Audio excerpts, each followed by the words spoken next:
Salut! Oui, hein? Bonne caméra, éclairage, studio, tout bien préparé. Oui, j'ai même mis la lumière en arrière. Spécial aujourd'hui, écoute, je viens de terminer de filmer une grosse série d'How-To. Je pense à 4h30 de total au tournage. Et là, je poursuis avec toi. Je me suis dit, tant qu'à avoir tout installé, hein, je vais faire la vidéo comme ça. Et aujourd'hui, je réponds à une question de Raven Schmidt, qui me demande, et du coup, une question. On parlait de montage et je recommandais des logiciels pour Mac et Windows. Et qu'est-ce que tu me demandes? Du coup, une question pour quelqu'un de pas équipé, tu conseilles Windows ou Apple, DaVinci Resolve ou Final Cut en somme? Je déteste cette question. Je déteste cette question. Mac ou Windows?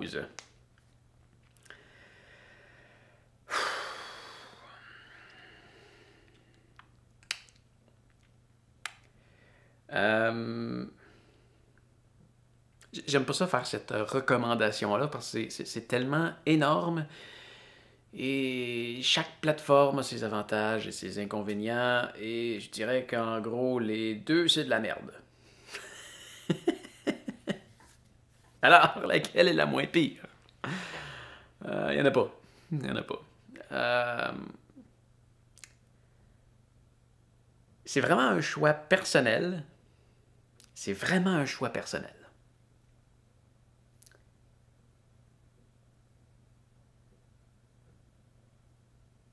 Ah, j'aime pas ça.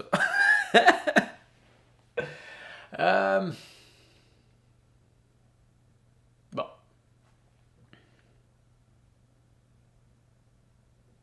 Bon, on va parler d'Apple, hein, parce que tu le vois en arrière, j'ai un Mac.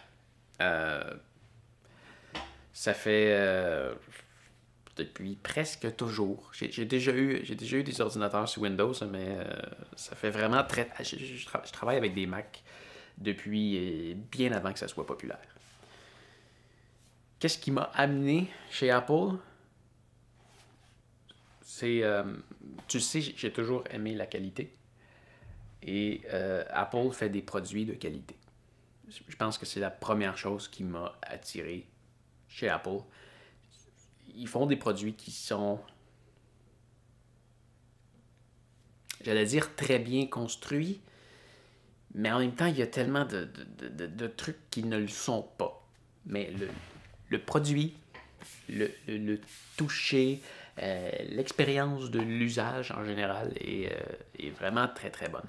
Mais disons qu'on parle juste de montage. On va oublier pour un instant la machine elle-même. On va parler de l'expérience qu'on peut y avoir à l'écran avec son clavier, sa souris.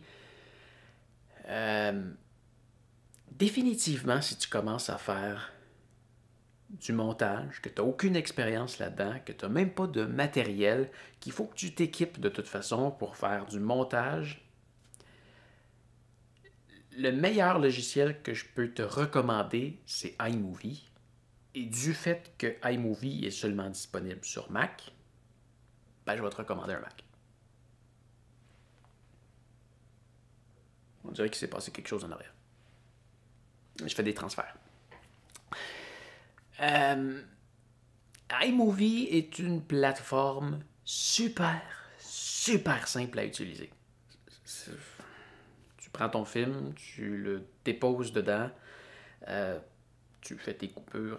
Tout est simple. C'est fait à l'Apple. Apple a toujours été bon pour rendre les choses simples. Des fois trop, des fois tellement trop simple que pour quelqu'un qui est expérimenté, ça devient même compliqué. Ça, c'est un côté qui peut être frustrant.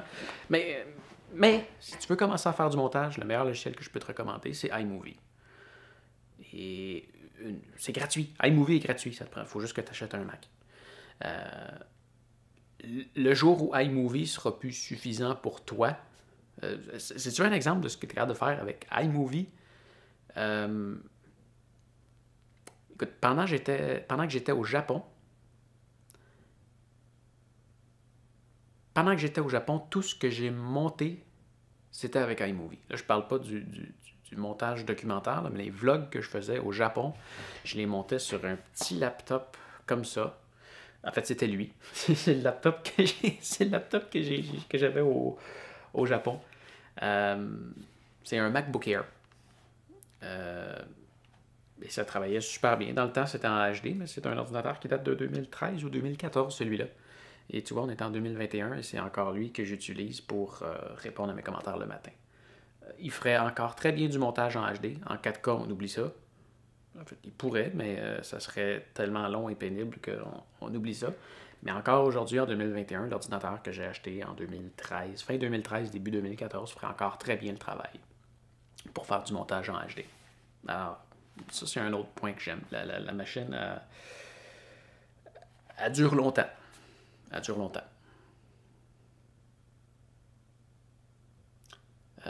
Qu'est-ce que j'ai fait avec iMovie?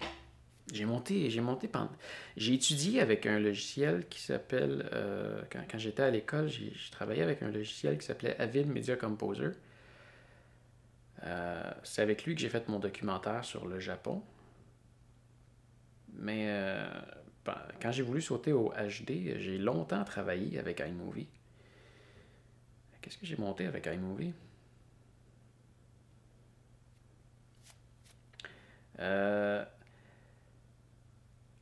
Mon documentaire sur comment gravir le Mont Blanc, ça a été monté avec iMovie. Mes documentaires à San Francisco, Los Angeles, Las Vegas, le Grand Canyon, Manhattan, c'est monté avec iMovie. Les premières vidéos de formation, j'ai fait ça avec iMovie. Et pas longtemps après, je suis quand même tombé avec Final Cut. Mais tu peux faire beaucoup de choses avec iMovie. Vraiment. Il y a des limitations, mais le jour où tu ressens ces limitations-là, puis ça peut être long avant que tu les ressentes, là, tu fais le saut avec iMovie, ça te coûte c'est 500$ par ici, et voilà, tu as iMovie, et ta licence est bonne pour la vie, ou jusqu'à temps qu'il sorte un nouveau iMovie. Si tu veux passer au nouveau, tu l'achètes.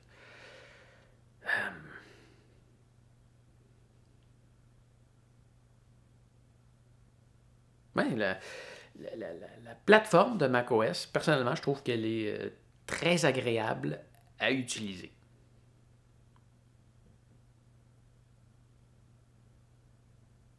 Toi, une chose que j'aime vraiment beaucoup, c'est ce qu'on voit bien.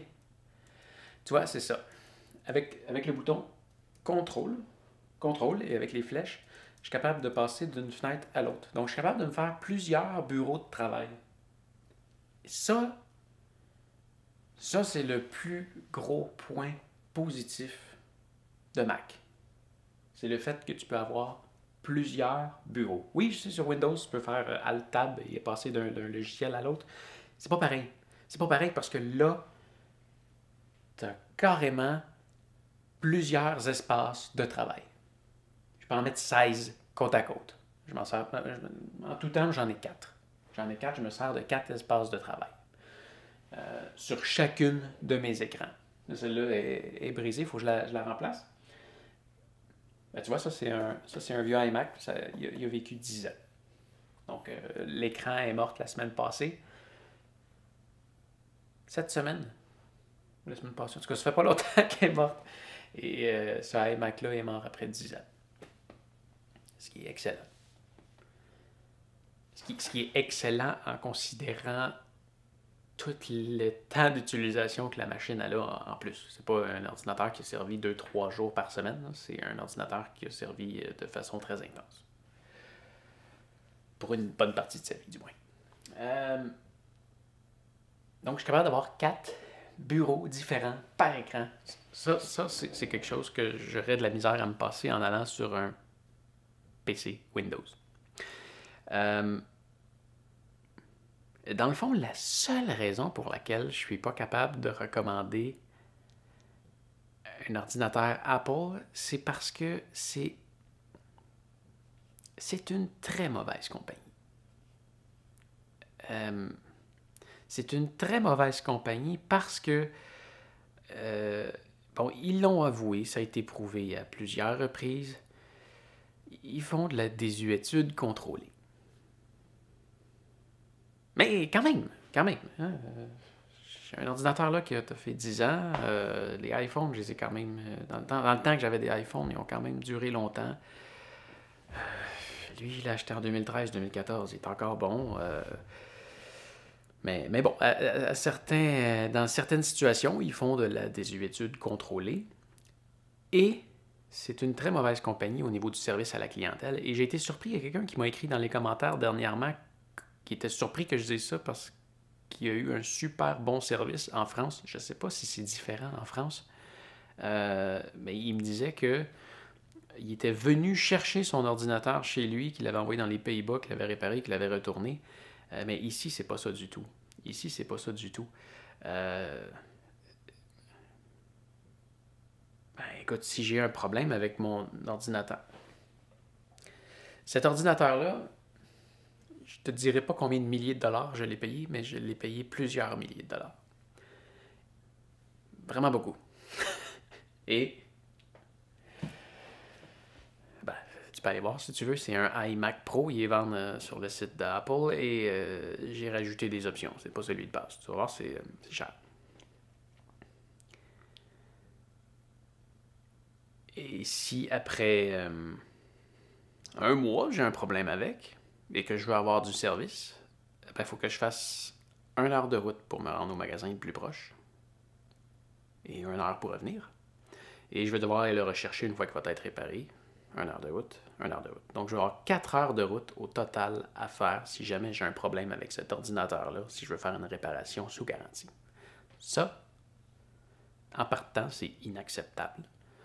J'habite pas dans un trou perdu, j'habite dans une ville à 65 000 habitants et je pense qu'on pourrait avoir un centre de service autorisé ici ou, je sais pas, offre-moi du transport inclus.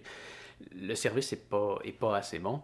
Et ce qui est déplorable aussi, c'est qu'au niveau de la réparation, ils font un contrôle sur les pièces qui sont disponibles. On ne peut pas faire réparer ça par n'importe qui. Et si jamais j'ai un problème avec, c'est quand même bien parce que ça brise pas souvent un Mac. Ça brise vraiment pas souvent. Mais si ça brise, c'est de la merde. C'est de la merde. Ça m'est jamais arrivé. Je suis chanceux. Ça m'est jamais arrivé. C'est déjà arrivé à un de mes amis, par contre. Il y a eu son disque dur qui est brisé. Et ouvrir une machine comme ça, c'est un iMac. L'ordinateur est derrière l'écran, c'est tout petit. Et si ça brise, il faut prendre des suces, tirer sur l'écran pour l'enlever, dévisser tout l'écran pour ensuite accéder à ce qu'il y a en arrière. Si j'avais une tour, je serais très à l'aise à changer les pièces moi-même et faire tout ça. Mais là-dedans, au prix que ça vaut, non, j'ai pas le goût de l'ouvrir. Et il y a des tonnes, mais des tonnes d'histoires d'horreur de réparation parce que quand ils font des réparations, on dirait qu'ils n'ont pas des techniciens, ils ont des jeunes étudiants qui connaissent pas grand-chose et c'est une impression. Mais remarque que quand je vais parler à leur fameux genius en magasin, je vois qu'ils connaissent pas grand-chose. Alors j'imagine que leur technicien, c'est à peu près la même chose. On dirait qu'ils connaissent rien, ils font juste suivre une charte et souvent ils vont remplacer. Quand on est sous garantie, c'est pas un problème. Ils vont remplacer tous les produits, toutes les pièces qu'il y a dedans et ça va être à leurs frais. Mais dès que la garantie est finie, et c'est inacceptable que cet ordinateur-là a une garantie de seulement 1 an. C'est pas normal. C'est pas normal. Par chance, au Québec, on a une garantie légale qui fait en sorte que si je veux aller aux petites créances, ils vont être obligés de me donner du service pour une durée raisonnable. Mais disons que je suis pas sur garantie, que je vais les voir, ils vont me faire changer plein de pièces pour rien et ils régleront probablement même pas le problème. Fouille sur YouTube, tu vas voir, il y a plein d'histoires d'horreur à ce sujet-là. Et ça, c'est la raison pour laquelle je suis pas capable de recommander vraiment un Mac. Mais c'est ce que j'utilise. C'est ce que j'utilise. Mon prochain ordinateur, ça va être un Mac. Ça va sûrement être un Mac. Je vais sûrement travailler avec du Mac toute ma vie. Peut-être. Parce que je suis habitué avec la plateforme. Ça fait bien le travail. Ah, il y a des trucs absurdes. Il y a des trucs absurdes. Si un iMac Pro, c'est fait pour des professionnels qui font du montage souvent. Et il n'y a aucun monteur qui ne travaille pas avec des écrans secondaires. Hein, j'en ai 2 et je suis à peu près sûr que n'importe qui a un iMac Pro a au moins un écran secondaire et il n'y a pas de sortie HDMI pour brancher d'autres moniteurs. je suis obligé de passer par un adapteur USB-C à HDMI pour aller brancher un moniteur. Et là, ben ça, c'est un truc qu'il faut que tu achètes en plus. Et là, finalement, je ne veux pas juste avoir un adapteur HDMI, il faut que je vais acheter quelque chose qui fait plusieurs choses parce que j'ai juste 4 ports USB-C à l'arrière. J'ai 4 ports USB-C et 4 ports USB-A. Mais c'est frustrant. Il y a des trucs qui sont, il y a des trucs qui sont frustrants. Niveau température aussi, c'est frustrant. Je suis obligé d'installer un petit logiciel qui fait tourner la fan de mon ordinateur parce que je sais pas pourquoi Apple aime ça garder leur ordinateur silencieux et brûlant. Cet ordinateur-là, qui est mort après 10 ans, s'il y avait un système de ventilation qui avait de l'allure dedans, je suis sûr qu'il serait encore vivant. En ce moment, je suis sûr qu'il est mort juste parce qu'il y a des condensateurs qui ont gonflé parce qu'ils ont eu trop chaud. Quand on regarde la température ce petit laptop-là, la température du processeur monte très régulièrement à 99 degrés Celsius. Pourquoi? Parce qu'ils ne veulent pas faire tourner la fan dedans pour le refroidir, pour qu'il reste silencieux. Alors, ce qu'ils font souvent, c'est qu'ils vont ralentir la vitesse du processeur pour qu'il travaille moins vite et qu'il ne chauffe pas, au lieu de faire tourner la fan. Donc, en gros, tu payes pour avoir un gros processeur qui travaille super fort, mais il ne travaille pas fort parce qu'ils ne veulent pas faire tourner la fan. Alors, je dois mettre un petit logiciel qui fait tourner la fan quand le processeur devient chaud pour pas que je perde de vitesse. Il y a des trucs absurdes. Mais quand même, c'est avec ça que je travaille aujourd'hui. Parce que ça va bien. Et j'avais un commentaire aussi qui était similaire de la part de W. Gator, qui me parlait aussi de prix. J'ai pas pris en note le commentaire, mais j'ai pris en note le nom. On voit souvent qu'un Mac est plus cher qu'un PC, mais c'est pas tant vrai, mais je comprends l'impression. Mais j'ai fait le test. J'ai fait le test quand j'ai acheté cet ordinateur. Bon, je vais le dire, c'est 10 000 cet ordinateur-là. Et quand je l'ai acheté, j'ai fait le test pour voir si je voulais me monter un ordinateur, une tour avec les mêmes pièces à l'intérieur. Et le prix était très similaire pour acheter un PC. Donc, au prix que je l'ai acheté, ça vient avec l'ordinateur, donc son disque dur de 2 TB, un disque dur SSD, et pas n'importe quel SSD, un SSD qui tourne à une vitesse fulgurante. Hein? Si on met n'importe quel SSD à 2 TB dedans, ça n'a pas la même valeur. Ça va à une vitesse fulgurante. Si on prend le même processeur Xeon à 10 cœurs, si on prend la même carte graphique, si on prend toutes les mêmes choses, et il faut aussi compter que dans cet ordinateur-là, je ne veux pas que mes transferts arrêtent, dans cet ordinateur-là, il y a un écran 5K. Donc, il faut acheter un écran 5K qui vaut déjà là, probablement autour de 2000 $. Il y a des haut-parleurs. Ils ne sonnent pas bien, mais il y a quand même des haut-parleurs. Il y a une webcam, il y a un microphone. Il y a un clavier, une souris qui vient avec. Il faut calculer tout ça. Et on arrive à peu près au même prix. Vraiment. Oui, ajouter de la RAM dedans, je l'ai fait. Ça coûte très cher, mais c'est une bonne RAM. Et ça vaut à peu près la même chose, acheter la même RAM. Ça coûte un petit peu moins cher, c'est vrai. Ça coûte un petit peu moins cher acheter la même RAM pour un autre ordinateur, mais quand même, niveau prix, ça se tient. Et quand on parle d'un laptop, vraiment, la qualité de fabrication est excellente. Et le pavé tactile, il n'y a aucun ordinateur Windows qui a un pavé tactile aussi précis qui permet de faire autant de commandes. On peut faire des commandes jusqu'à 4 doigts. C'est très intuitif et c'est... non, chez Windows, il n'y a aucun ordinateur qui a un pavé tactile d'aussi bonne qualité. Donc, c'est pour ça que j'utilise les ordinateurs Apple. Mais est-ce que je les recommande? Non. Non, parce que c'est une mauvaise compagnie et il y a beaucoup beaucoup de petites choses restrictives, mais on apprend à vivre avec. L'avantage d'aller chez Windows, c'est que c'est super facile à réparer. C'est super facile à travailler, c'est super facile à faire réparer. C'est une plateforme plus ouverte où est-ce qu'on peut faire un peu plus que ce qu'on veut. Mais j'ai de la misère à t'en parler parce que c'est pas la plateforme que j'utilise. J'ai vu aussi un test de Snazzy-Lab. Si tu parles anglais, lui, il a fait une très très belle vidéo là-dessus. Je vais probablement la mettre en lien si j'y pense ici. Qui a fait la démonstration entre un ordinateur Windows et un ordinateur Mac avec des capacités similaires ou à un prix similaire, je ne me souviens pas. Et du fait aussi que l'OS de Mac est plus léger, on n'a pas besoin d'autant de puissance que sur un PC pour arriver à la même vitesse. C'est intéressant, mais c'est en anglais. Alors, tu dois bien comprendre l'anglais, mais c'était une très belle vidéo. Ouais.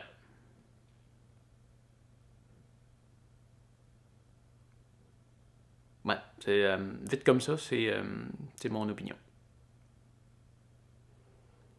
Je te recommande pas un Mac, mais je te recommande iMovie. Alors, Raven, je te recommande pas un Mac, mais je te recommande iMovie pour commencer. Ce qui t'oblige un peu à acheter un Mac. Ouais. Alors, voilà. On se revoit demain sur un autre sujet. Salut!